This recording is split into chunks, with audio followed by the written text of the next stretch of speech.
నమస్కారం. మన పిఠాపురం భవిష్యత్తు, ఆంధ్రప్రదేశ్ భవిష్యత్తు మన పిఠాపురం మీద ఆధారపడి ఉంది. నేను బలమైన మెజారిటీ తోటి మీరు నాకు తల్లిదండ్రులుగా నిలబడాలి. మేమందరి కోసం సమిష్టిగా దశాబ్దం ఏ పదవి లేకుండా పార్టీలు నడుపుతూ ఉన్నాం. భవిష్యత్తులో మన ఆంధ్రప్రదేశ్ భవిష్యత్తు మన పిఠాపురం నిర్దేశిస్తుంది.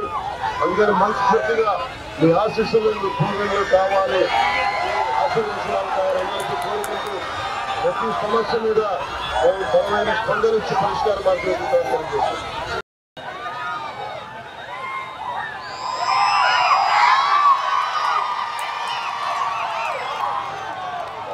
మన భవిష్యత్తు, పిల్లల భవిష్యత్తు కోసం మీరు ఓటేస్తుంటే ఒక్క 5 సంవత్సరాల కోసం ఆలోచించకండి, ఈ పెద్ద తరం కోసం ఆలోచించుకుంటేయండి. మనం ఏ కులం, ఏ ప్రాంతం, ఎవరైనా కాదు, మన పిల్లల భవిష్యత్తు కోసం దశాబ్దం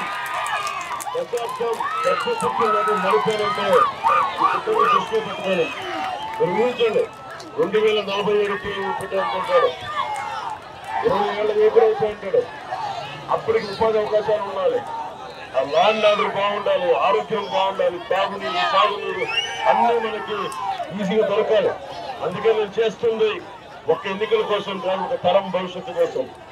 ఒక తరం భవిష్యత్తు కోసం నిలబడితే తప్ప మనం ముందుకెళ్ళాలి. ఎందుకంటే ప్రతి ఒక్కరికి ధన్యవాదాలు తెలియజేసుకుంటూ రాష్ట్రం అంతా తిరుగుతుంటే నాకు పిఠాపురం ప్రజలు, ముఖ్యంగా మన చిట్కార మనకు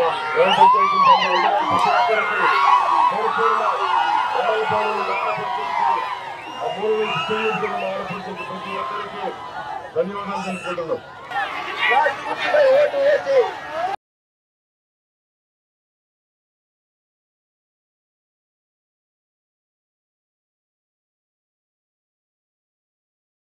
ధర్మందే విజయం, పొత్తుదే గెలుపు, కూటమిదే పీఠం.